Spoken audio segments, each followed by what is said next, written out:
Okay, Rich, so what are we playing this week then? So this week we're going to attempt to complete Ghostbusters for the Commodore 64. So this was actually quite a major early release for the system. It came out in 1984 and it was made by David Crane, who had sort of made a name for himself. He was one of the first sort of celebrity programmers, really. He'd made games like Pitfall and Kaboom and such on the Atari 2600. So have you got any experience with the game then? No, I haven't got any experience with the game or the film. Yeah. How have you not seen Ghostbusters before? That's completely ridiculous. I don't watch movies, okay? I don't watch movies. Do we get to it then? Yeah, let's go. Right, so the game is basically there's some management elements in it as well as sort of simple arcade action elements. Like in the movie, we've got to catch ghosts, bring them back to the base. We get money for it. So you get 10,000 at the beginning of the game, basically, to sort of buy equipment and start up your business. And the timer runs down, and if at the end of the timer running down you have less money than you started with, it's game over. Right, we don't have an account. So if you've already completed the game, you put yes there if you have an account, and it starts you off with the money you had left over from the previous game.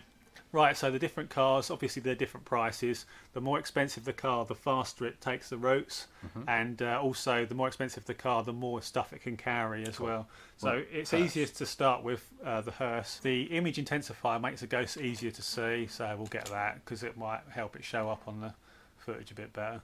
Marshmallow sensor warns you when Marshmallow Man's coming. The ghost bait is required. The ghost bait basically stops Marshmallow Man when he turns up.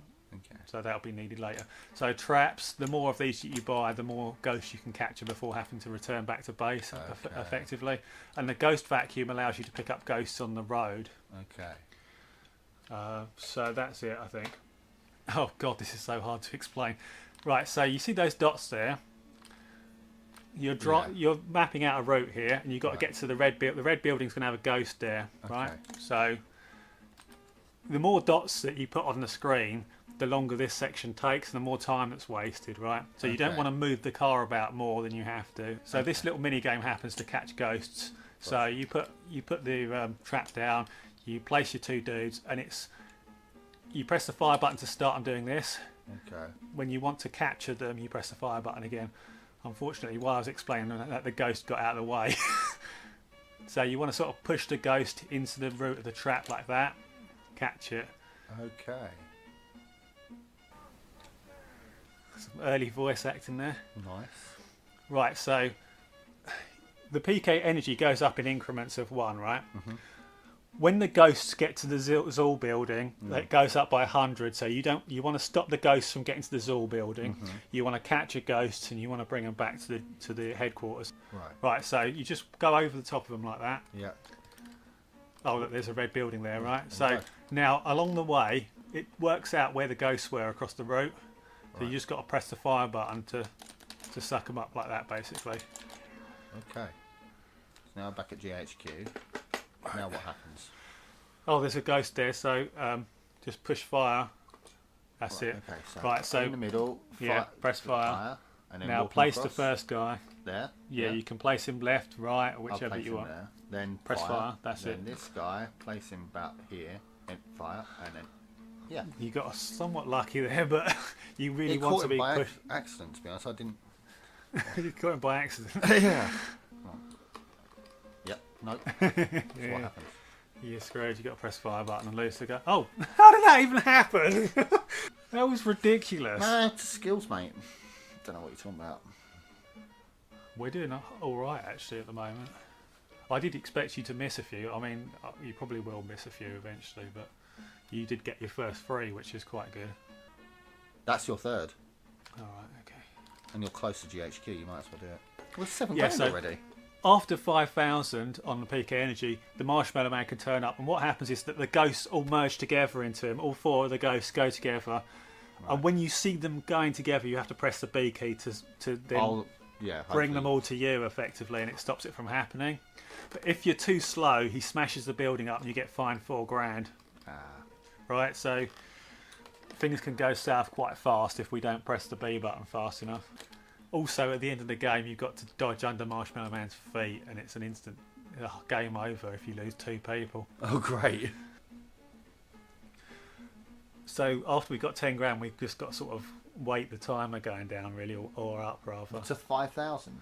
It's after 5,000. There's one down there. After 5,000, the Stay Puft Marshmallow Man becomes a threat. He randomly appears, but also the game can randomly end after that time as well. When the Keymaster and the Gatekeeper get together, it randomly ends. We've got a long way to go, haven't we? Yeah, but it goes exponentially faster. So after it hits 2,000, it's going up like super fast. There he is. That's it. Oh! You must have pressed it loads of times there. I didn't. He's just celebrating. Yeah, that's a shame. You had a slight chance of getting it, but So what happens now? you're going to have to just lose him and get slimed. What the heck was that all about? What? That was completely ridiculous. No, I'm on point with this game. I'm half wondering if we've somehow found a cheat or something that means that we always collect a ghost regardless of what happens. You Good. missed. Yeah, at least that proves that it's actually working. He did it on purpose, viewers. I was half wondering if it was just broken or something, because that was completely absurd what you did. Skills. Yeah, so the company that made this was Activision, and they were actually all ex-staff from Atari. So Atari sort of treated they were treating all their developers like crap at the time. You know, I think one of the bosses, they told some of the people from Activision that they weren't stars. They're just like production line people. Making video games isn't an art form. You're just like a factory worker. So all of their staff, or a lot of their staff, basically left and formed their own company, Activision, and they were the first third-party company as well. And Atari actually tried to take them to court for them producing games on the Atari 2600. So at the time, being a third party, that wasn't really even a thing, until they won their court case, which allowed them to create games for the Atari. Oh, the Marshmallow Man's going to turn up in a second. Right, well... Right. We have like a marshmallow detector. Yeah. It makes the building go white when it's warning you that Marshmallow Man's going to turn up. So as soon as you actually catch this or miss this ghost, the Marshmallow Man's going to be there. Oh, shit, took too long. Where is it? Where? I think I got him. He's sad. Yay! Right, okay. Right. They gave us $2,000, didn't it? Yeah. I'm waiting. I'm waiting. I'm looking for white now. Yeah. What, a white building or? All of the ghosts zoom towards a different area other than Zool as well. Okay, so they make a different movement. I'm watching a ghost movement then. Okay. Press it! Too late. Oh shit.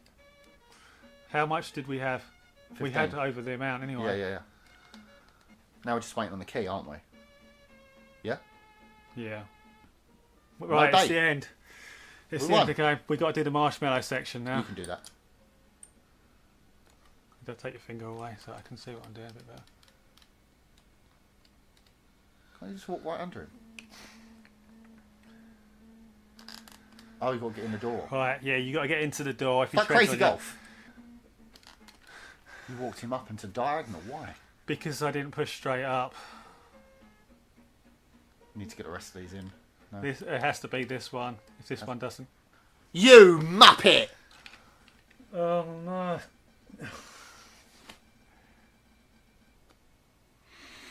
You made more money than you started with, so the bank will raise your credit limit to 1,200 to 12,200. Yeah, for next time. Should we write the account number down and then we can just? Where's my phone? I mean, that's fair, isn't it? Really. Oh yeah, that's the way the game's meant to be played. Right, so. Should we get the station wagon? Yeah, let's go for it. Yeah. So this game was made by David Crane as well, who was sort of one of the first superstar coders, really, and he actually made the whole game in about 6 weeks, which is quite a fast amount of time. But apparently they already had a lot of sort of assets from a game that he was making at the time. So the car section effectively was going to be in another game. That was a game that was already in development, and they just used the assets and sort of moved them into this game essentially. So there was already stuff going on with it prior to them starting development. But yeah, 6 weeks. I guess at the time that's not massively short, really. There are some games on the C64 Spectrum that were made in like a couple of weeks, I think one of them might have been the Total Recall game. Right, keep your eye. You got him, yeah? Yeah, I think so. Yes, you did. When it's two people doing this, it's actually much easier. Just suddenly lean over to the thing. Go to stall. Go to stall. Come on, Rich. Nice. One. Go. That's it. Go right underneath him and then come along. I wouldn't go up straight away. Where are you going?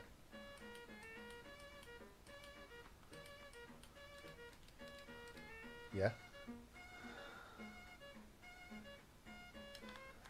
Fuck off! It's very, very tight. I won't have that. I'm sorry. No, you're a bit high.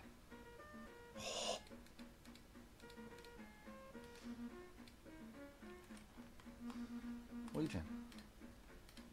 Too high.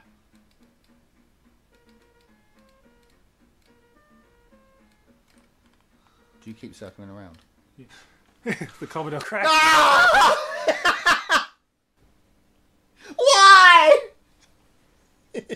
Right, so as you saw, the Commodore crashes. It, like we've said before, I mean, it's happened loads of times on the channel anyway. Yeah. It lasts about an hour and a half sometimes when you're lucky, maybe. I mean, that probably was about the hour mark, maybe, wasn't it? Maybe yeah, I reckon, yeah. Something like that.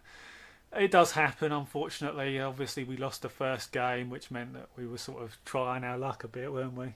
So we're going to call it a day for this week, and we'll be back next week to try and do the game. See you later, guys. See ya. Right, yeah, that's fine. So it's been a week now since it crashed at the end of the game last time. It was a bit of a pain in the arse, wasn't it? Big one. But hopefully the C64 will last out this time and we'll get through the game. Hopefully we can defeat that marshmallow man. Yeah, hopefully I don't just get crushed by it again. Do you want to go for it then? Yeah, let's do it. Let's go. Right, come on. Stop it. I'm going to be happy when we finally do this one. It's just that marshmallow man is very sort of... Yeah, no ends pressure. the whole thing, doesn't it? No pressure.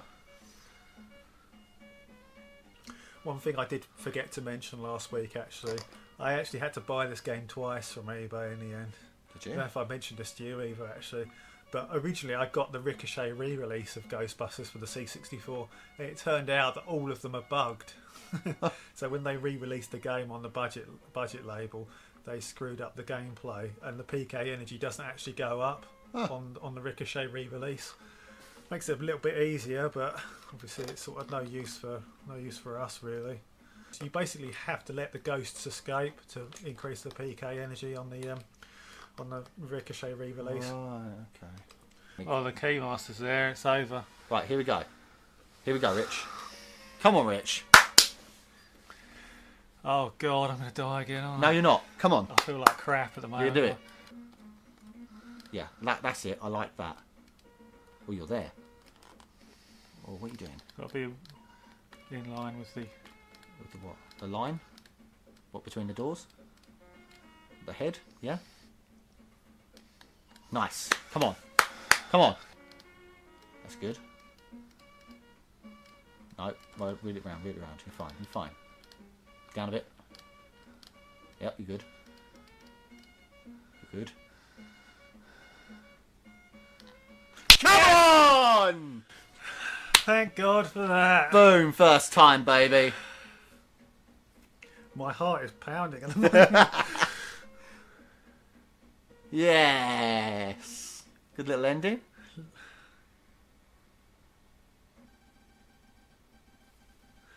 Sorted. 5,000 raw. Oh, that 26 grand. Now that's replayability for you there. Okay, Rich, so what did you think of the game then? I think it's a sort of an interesting game, isn't it? I mean, remembering that this is quite old, the Atari 2600 was sort of still the biggest console just a couple of years before this. So, it's fairly ambitious. There's a lot of different elements to the game. Mm-hmm. You've got to keep track of the ghosts going into Zool. You've got to catch ghosts. You've got to, you know, get your money and such like that. So it's still a fairly simple game when you know how to play it. But there are a bunch of different elements to it, and it's fairly unique, isn't it? You know. Definitely. On the bad side, I guess maybe it gets a little bit monotonous after a while, maybe at the halfway point. I didn't feel it was too bad, but obviously we were swapping controllers back and forth. I mean, it is a lot of the same stuff. There's some replayability as well, because you've got, you can amass money and then try your luck with a different car. So how do you feel about it? This was the first time you played it, wasn't it? Yeah, I really enjoyed it. Yeah. Yeah, it's a really great game. I mean, I love the uniqueness of it. The item setup's fantastic idea. Yeah. Really, really good item shop. You did mention before, though, it would be nice to be able to go back to the shop and change things around a bit. But obviously, this is a fairly old game. That sort of thing wasn't really done that much around 1984 generally.